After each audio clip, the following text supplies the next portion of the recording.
প্রতিবেশী পরিচয়ের সূত্রে ৮ বছর বয়সী মিম আক্তারের বাসায় যাওয়া আসা ছিল হোসেন মিয়া ও ফারজানা আক্তারের।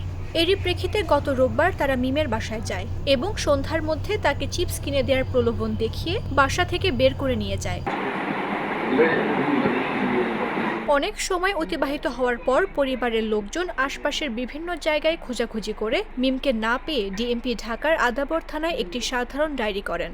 পরে অপহরণকারীরা ভুক্তভোগীর মা রাবেয়া আক্তারকে ফোন করে শিশু মিমের মুক্তিপণ ২ লাখ টাকা দাবি করে এবং বিভিন্ন হুমকি দিতে থাকে। পরে এ ঘটনায় আদাবর থানায় মামলা দায়ের করা হয়। মঙ্গলবার র্যাবের অভিযানে অপহৃত শিশু মিমকে ঢাকা জেলার সাভার থানার যাদুরচর এলাকা থেকে উদ্ধার করা হয়।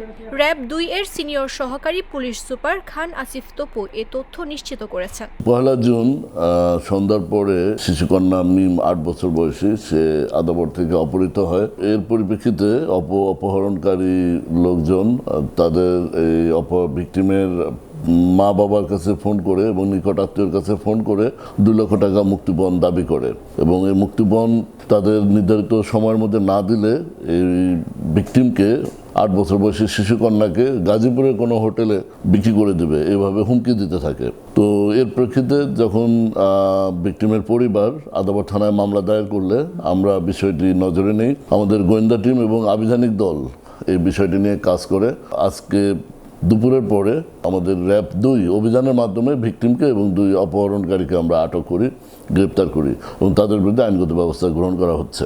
অপহৃত শিশু মিমকে তার অভিভাবকের কাছে হস্তান্তর করার প্রক্রিয়া চলমান রয়েছে বলেও জানান তিনি।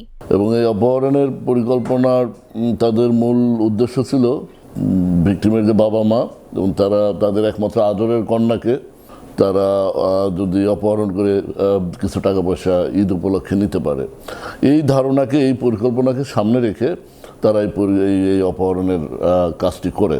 তো আমরা তাদেরকে মাত্র ১২ ঘন্টার ব্যবধানে আমাদের র্যাব ২ এর আভিযানিক দল গোয়েন্দা প্রযুক্তি ব্যবহার করে আমরা ভিকটিমকে উদ্ধার করি এবং তাদের ২ অপহরণকারীকে আমরা গ্রেপ্তার করি। এর সাথে আরও কোনো অপরাধী জড়িত আছে কিনা বা এরা পরিকল্পিতভাবে এরকম পূর্বে আরও কোনো অপরাধ করেছে কিনা আমরা তদন্ত অব্যাহত রেখেছি।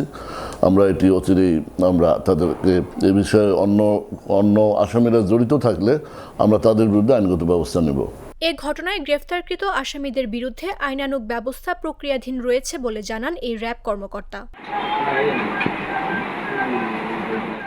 মামদুহা রাইসা, জাগো নিউজ।